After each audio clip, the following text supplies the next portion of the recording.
Saint George and the Dragon.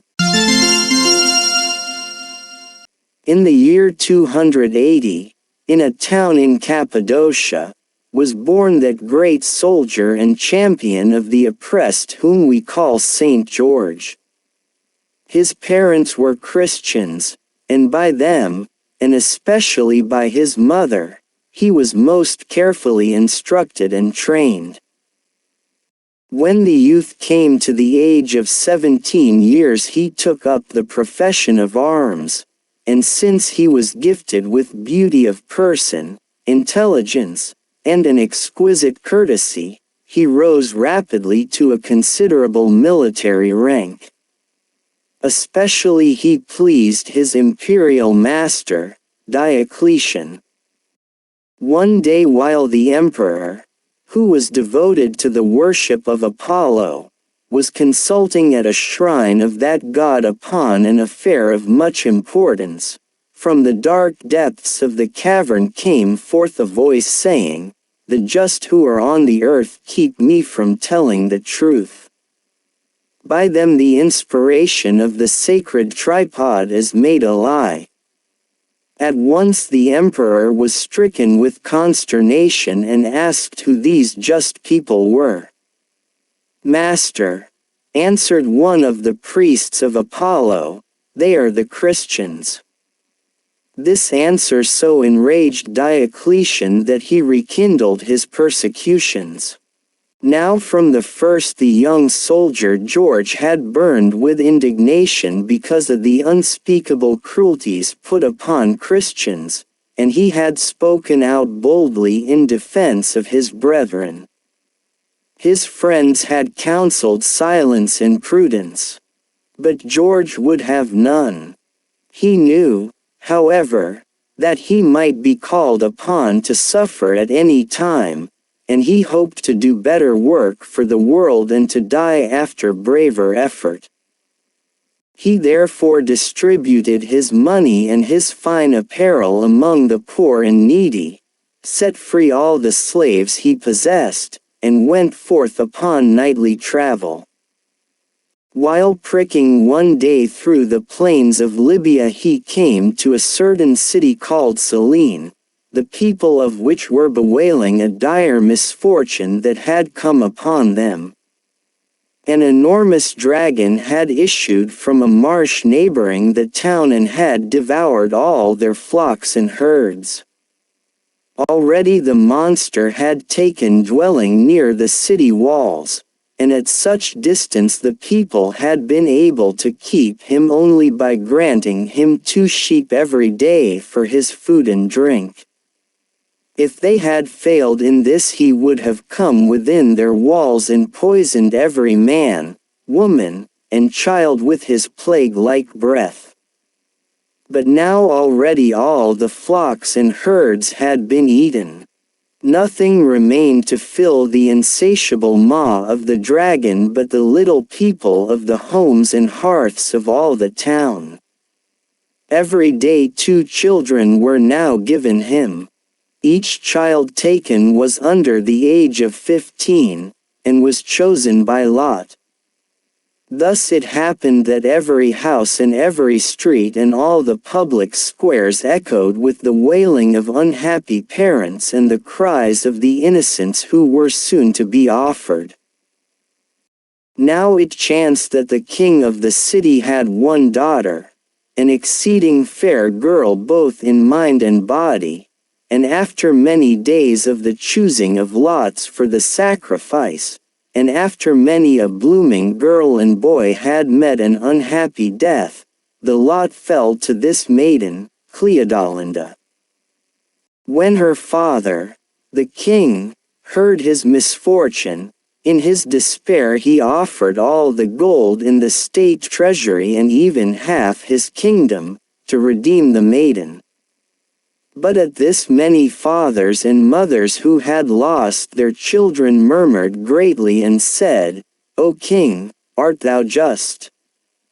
By thy edict thou hast made us desolate. And now behold thou wouldst withhold thine own child." Thus the people spake, and speaking they waxed wroth greatly, and so joining together they marched threatening to burn the king in his palace unless he delivered the maiden to fulfill her lot.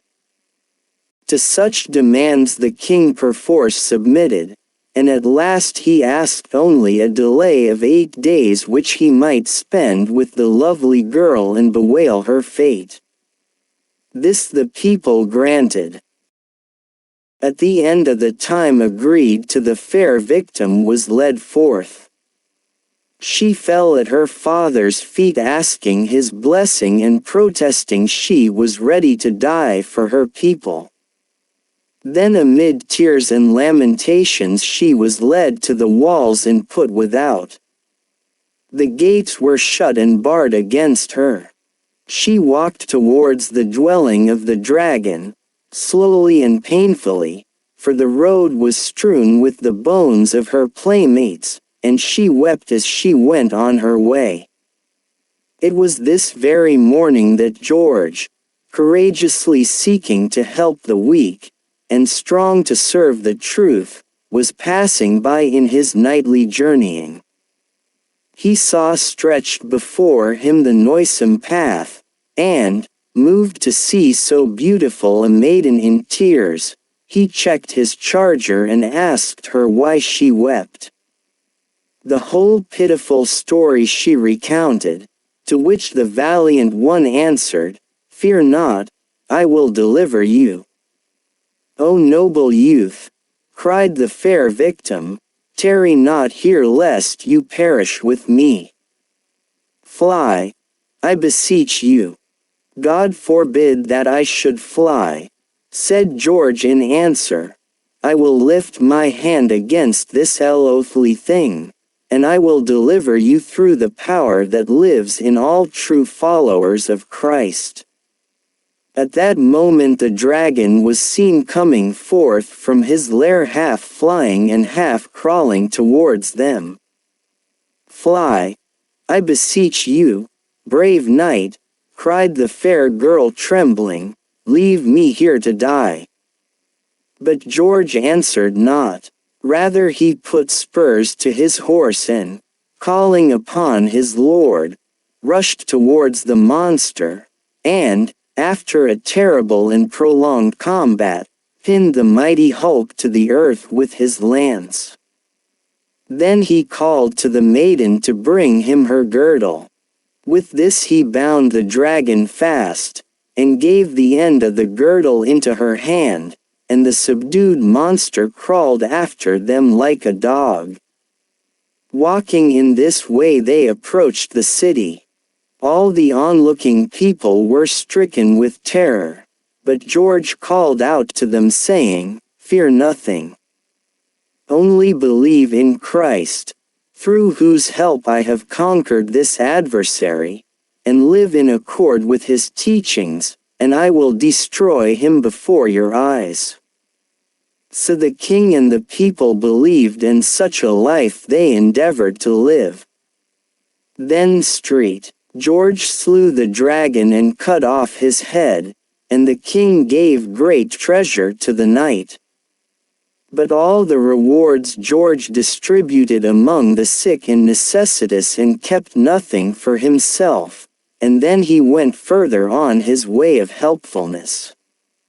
About this time the Emperor Diocletian issued an edict which was published the length and breadth of his empire. This edict was nailed to the doors of temples, upon the walls of public markets, in all places people frequented, and those who read it with terror and hid their faces in despair. For it condemned all Christians. But St. George, when he saw the writing, was filled with indignation. That spirit and courage which comes to all of us from communion with the eternal powers heartened and strengthened him, and he tore down the unhappy utterance and trampled it underfoot. Thus prepared for death, George approached the emperor. "What wouldst thou?" cried Diocletian angrily. having heard from his proconsultation that this young man deserved torture. "Liberty, sir, for the innocent Christians," answered the martyr. "At the least liberty, since their liberty can hurt no one." "Young man," returned Diocletian with threatening looks, "think of thine own liberty and thy future." Before George could make answer, the ill will of the tyrant waxed to ardent hatred, and he summoned guards to take the martyr to prison. Once within the dungeon, the keepers threw him to the ground, put his feet in stocks, and placed a stone of great weight upon his chest. But even so, in the midst of torture, the Blessed One ceased not to give thanks to God for this opportunity to bear witness to Christ's teachings. The next day they stretched the martyr on a wheel full of sharp spokes. But a voice from heaven came to comfort him and said, "George, fear not, so it is with those who witness to the truth." And there appeared to him an angel brighter than the sun, clothed in a white robe, who stretched out a hand to embrace and encourage him in his pain. Two of the officers of the prison who saw this beautiful vision became Christians, and from that day endeavored to live after the teachings of Christ. There is still another tale, that after George had been comforted by the angel who descended from heaven, his tormentors flung him into a cauldron of boiling lead, and when they believed they had subdued him by the force of his agonies, they brought him to a temple to assist in their worship, and the people ran in crowds to behold his humiliation, and the priests mocked him. The emperor, seeing the constancy of George, once more sought to move him by entreaties. But the great soldier refused to be judged by words, only by deeds. He even demanded to go to see the gods Diocletian himself worshipped. The emperor, believing that at length George was coming to his right mind, and was about to yield, ordered the Roman Senate and people to assemble in order that all might be witnesses of George's acknowledgement of his own, Diocletian's, gods. When they were thus gathered together in the emperor's temple, and the eyes of all the people were fixed upon the weak and tortured saint to see what he would do, he drew near a statue of the sun god Apollo, and stretching out his hand toward the image he said slowly, "Wouldst thou that I should offer these sacrifices as to a god?" The demon who was in the statue made answer, "I am not God. There is but one God, and Christ is his greatest prophet." At that very hour were heard horrible wailing sounds coming from the mouths of idols the world over, and the statues of the old gods either all fell over or crumbled to dust. One account says that Saint George knelt down and prayed, and thunder and lightning from heaven fell upon the idols and destroyed them. Angry at the breaking of their power, the priests of the gods cried to the emperor that he must rid himself of so potent a magician and cut off his head. The priests also incited the people to lay hands on the martyr. So it was commanded that George, the Christian knight, should be beheaded. He was dragged to the place of execution, and there, bending his neck to the sword of the executioner and absorbed in prayer, he received bravely and thankfully the stroke of death in April, 303. So stands Saint George ever before the youth of the world, one of the champions of Christendom, a model of courage, a brave interceder for the oppressed, an example of pure, firm and enduring doing for others, a true soldier of Christ.